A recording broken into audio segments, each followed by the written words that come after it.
kembali lagi di Kom6 Commerce Bincang Asik. Aku mau ingetin lagi ke kalian kalau Kom6 bakal hadir terus di YouTube. So, buat kalian yang belum subscribe YouTube, segera pencet tombolnya dan loncengnya juga ya. Karena kita bakal update terus info-info yang lebih menarik dan tentunya relate banget sama kehidupan mahasiswa. Oke guys, untuk beberapa menit ke depan, aku, Aza Putri, akan menemani waktu kalian. Entah itu kalian lagi rebahan, lagi makan, atau bahkan lagi scroll-scroll sebelum tidur. Karena di episode kali ini kita bakal ngobrolin topik yang mana lebih seru dan tentunya insightful. Sebelumnya, pernah nggak sih guys, kalian tuh ngebayangin diri kalian ada di acara yang besar? Entah itu jadi presenter TV? Eits, jangan gitu. Presenter TV bukan hanya soal ngomong, tapi kita juga harus jago komunikasi, pembawaan yang menarik, bahkan attitude yang oke itu juga jadi penentu loh. So, kalau kalian ngerasain, wah kayaknya aku cocok deh kalau jadi presenter, episode kali ini bakal relate banget sama kalian. Stay tune terus ya. Nah teman-teman, kalau sebelumnya kita ngundang mahasiswa yang berprestasi, kali ini kita juga kedatangan bintang tamu yang gak kalah keren juga loh. Beliau ini ahli dalam bidang komunikasi, udah sering ngisi pelatihan public speaking, bahkan pernah jadi moderator di forum-forum besar akademik.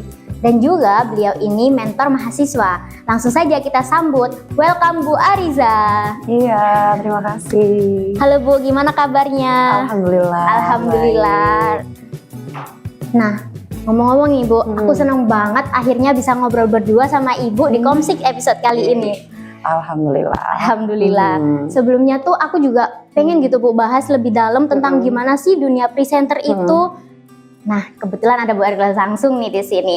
Jadi nanti kita bakal bahas lebih dalam ya Bu tentang gimana sih ngejaga improvisasi itu. Terus gimana cara kita menarik para peserta audiens gitu. Oke guys, stay tune terus ya. Oke Bu, ngomong-ngomong nih soal presenter, pastikan pengalaman Ibu itu banyak banget ya. Nah, entah itu mulai dari yang deg-degan atau bahkan yang lucu-lucu gitu ya.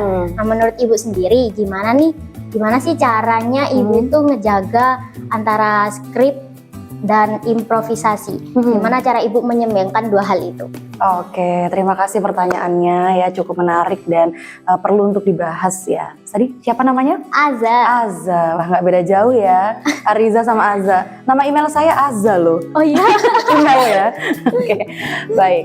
Iya, Aza dan teman-teman para netizen yang melihat tayangan ini.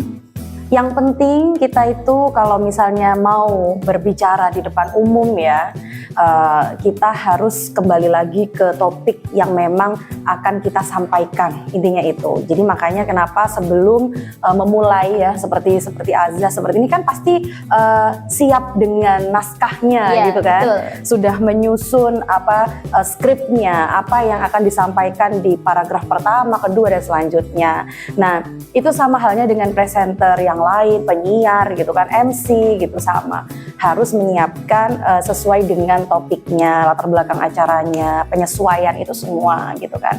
Nah kalau misalnya sudah disiapkan, tentunya kan ketika dibicarakan di depan umum ya harus sesuai dengan poin-poin yang memang kita sudah buat gitu loh. Nah seperti ini karena hari ini ya, sekarang ini kita sedang membahas tentang mungkin presenter, gimana sih caranya menjadi seorang presenter yang baik misalnya seperti itu. Gak lepas dari itu dong Aza menyusun pertanyaannya. Nah itu ketika Aza tadi misalnya di luar susunan pertanyaan yang sudah disiapkan, pasti Aza secara nggak langsung ada improvisasi ya, yang secara spontan, spontan gitu kan. Nah karena apa? Semakin tergelitik untuk menanyakan yang di luar skripnya. Betul. Gitu. Nah apalagi nih misalnya saya menjawab kayak gini, Aza itu kan pasti mendengarkan saya terus di luar pertanyaan yang udah ditulis gitu kan, ingin menanyakan lagi ke saya, mengulik lebih dalam, padahal itu di luar dari susunan atau poin-poin yang udah dicatat sebelumnya. Jadi intinya kita kembali lagi ke topik ya yang sudah kita siapkan, yang memang diminta oleh panitia, diminta oleh produser, sutradara gitu kan, kalau acara yang seperti ini, diliput seperti ini. Nah Jadi setelah itu baru kita bisa improvisasi asalkan tidak keluar dari aturan atau pakem yang sudah ditentukan gitu loh. Yang penting kita nggak luar konteks. Iya betul, tetap sesuai sama topiknya ya. Oke Bu, sebagai seorang presenter pasti sering banget kan berinteraksi dengan audiens. Nah, gimana sih cara Ibu untuk ngejaga mood atau tetap percaya diri? Apalagi kan tiba-tiba nggak ada yang tahu ya, ada tekanan yang masalah gitu ya. Nggak kita inginkan gitu. Iya benar. Iya. Jaga mood itu sulit ya, apalagi betina seperti kita gitu ya. Mood swing gitu, tantrum dan sebagainya. Ya, jadi kalau saya pribadi ya, mungkin saya share ke teman-teman semuanya, itu memang tidak mudah. Jadi tidak langsung untuk bisa tiba-tiba ceria, apalagi di balik layar kan kita misalnya sedih, habis nangis ya, kemudian ada perasaan-perasaan yang mungkin kecewa yang tidak disangka gitu loh. Nah, kita tidak langsung untuk tiba-tiba langsung berubah seperti itu, cepat sekali gitu. Luar biasa kalau ada orang yang masih cepat itu ya, ibaratnya kayak punya 1000 muka ya, bisa banget berubahnya. Tapi kalau saya pribadi itu memang butuh waktu, tetap butuh waktu. Nah, apa yang saya lakukan sebelum dimulai ya acara tersebut? Ya saya melihat sesuatu yang menarik dulu lah. Apalagi sekarang mudah banget kan menjangkau isi dari berita, entertain dan sebagainya dari seluruh belahan bumi ya, yang ada dimanapun lewat handphone ya kan. Nah, lihat yang menarik, jangan lihat yang sedih-sedih ya. Nanti bikin tambah terus nggak mood lagi ya untuk bicara gitu kan.